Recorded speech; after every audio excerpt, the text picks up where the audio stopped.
खरं तर हे युद्ध आता थांबलेलं आहे, कारण इराण आणि अमेरिका या दोन देशांमध्ये जो बहुप्रतीक्षित शांतता करार होता तो अखेरीस पार पडलाय।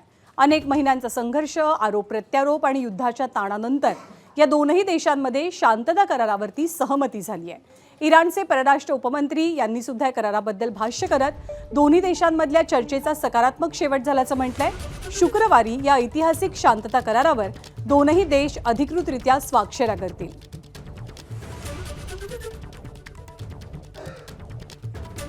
आणि या करारानुसार अमेरिका इराणच्या अंतर्गत कारभारात कोणत्याही पद्धतीने हस्तक्षेप करणार नाही। सोबतच करारावरती स्वाक्षऱ्या झाल्यावर 30 दिवसांच्या आत अमेरिकेचं सैन्य सुद्धा माघारी घेण्यात येईल। त्यामुळे अनेक वर्षांपासून सुरू असलेल्या लष्करी तणावाला पूर्णविराम मिळण्याची शक्यता निर्माण झाली आहे। याशिवाय इराणवरती लादले गेलेले तेल विक्री संदर्भातले आर्थिक निर्बंध हटवण्यास अमेरिका राजी झाली आहे।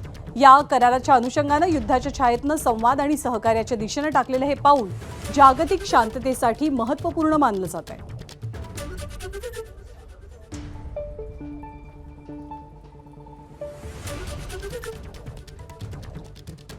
पण या युद्धविराम शांतता करारानंतर इस्रायलची खुमखुमी ही अधिकच वाढलेली आहे। या युद्धविराम शांतता कराराचा इस्रायलने विरोध केलाय। अमेरिका इराण कराराशी आम्ही बांधील नाही आहोत असं इस्रायलचे राष्ट्रीय सुरक्षा मंत्री बेन जिवीर यांनी म्हटलेलं आहे। इस्रायल स्वतंत्र आणि सार्वभौम देश असल्याचंही त्यांनी नमूद केलं। आमचं अमेरिकेवरती प्रेम आहे, पण आम्ही त्यांच्या अधीन नसल्याचं बेन यांनी सांगितल्यामुळे चिंता काहीशी वाढलेली आहे।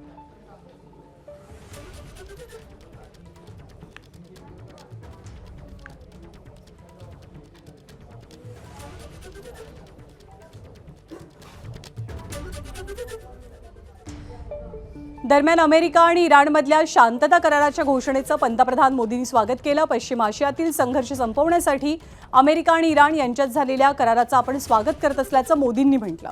या संघर्षामुळे जगभरात अनेक मोठ्या आणि गंभीर आर्थिक समस्या निर्माण झाल्या, जीवितहानी सुद्धा झाली। पण आता कराराच्या अंमलबजावणीमुळे पुन्हा शांतता प्रस्थापित होईल असा आशावाद मोदींनी व्यक्त केलाय।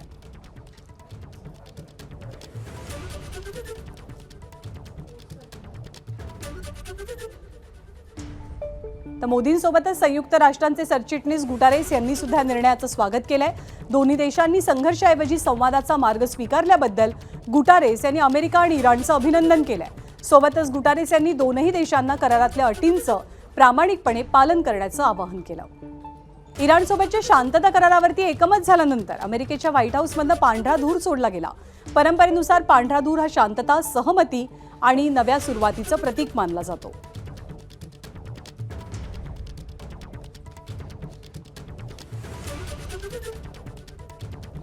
तर इराण आणि अमेरिकेमध्ये झालेल्या शांतता करारानंतर आम्ही संरक्षण तज्ज्ञांशी संवाद साधला। यावेळेला मेजर जनरल अनिल बाम आणि लेफ्टनंट कर्नल सतीश ढगे यांनी काय प्रतिक्रिया दिली आहे ती सुद्धा पाहूया।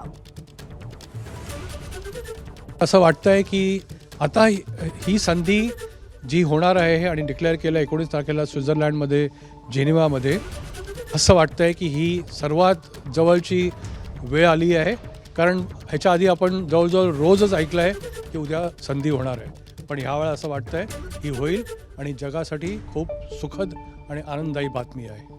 एकूणच आतापर्यंतचा इतिहास पाहता शांततेशी संबंधित चर्चा करणं ही बाब अमेरिका इराणशी संबंधित करतो आणि योग्य वेळ सापडताच पुन्हा एकदा इराण विरुद्ध आक्रमक होतो असा आतापर्यंतचा अमेरिकेचा इतिहास राहिलेला आहे। म्हणून एकूणच ट्रस्ट डेफिसिट म्हणजे विश्वासाचा अभाव आणि अमेरिकेचं आतापर्यंतचं विश्वासघाताचं राजकारण लक्षात घेता खरोखरच या अंतरिम कराराच्या माध्यमातून जे काही सकारात्मक वातावरण इराण आणि अमेरिकेमध्ये निर्माण झालेलं आहे त्याचं परावर्तन हे फायनल पीस डील मध्ये होतं का हे पाहणं अत्यंत महत्त्वाचं ठरणार आहे। दरम्यान इराण आणि अमेरिका या दोन देशांमध्ये शांतता करार पार पडल्यानंतर सगळ्यात मोठा सुटकेचा निश्वास हा तेल बाजारांना टाकलेला आहे। कारण गेल्या काही दिवसांपासून तेल बाजारामध्ये मोठ्या संख्येनं एक प्रकारे तणावाचं वातावरण पाहायला मिळत होतं। वाढलेल्या किमतींमुळे जगभरातल्या तेल किमतींवरती याचा परिणाम झालेला होता। पण युद्धाच्या भीतीमुळे उसळलेल्या कच्च्या तेलाच्या किमती आता वेगानं खाली आल्यात। आंतरराष्ट्रीय बाजारात कच्च्या तेलाच्या किमतीत 4.5% घसरण झाली आहे आणि प्रति बॅरलचे दर 81.6 डॉलर्सपर्यंत खाली आले।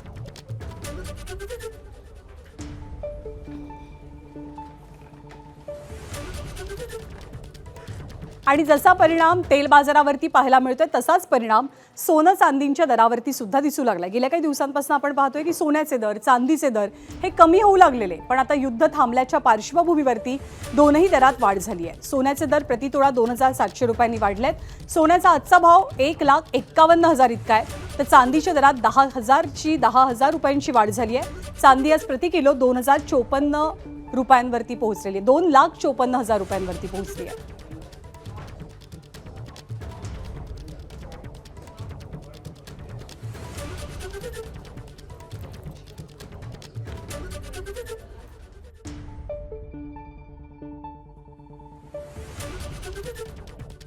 आणि इराणमध्ये शांतता करार पार पडल्यानंतर डॉलरच्या तुलनेमध्ये बऱ्याच दिवसांनी रुपया सुद्धा वधारल्याचं चित्र पाहायला मिळालं. गेल्या काही दिवसांपासून रुपयाचं सातत्यानं अवमूल्यन होत होतं, परंतु आता डॉलरच्या तुलनेत मे महिन्यानंतर पहिल्यांदाच रुपया सुस्थितीत आला. एका डॉलरसाठी सध्या 94 रुपये 68 पैसे मोजावे लागतात.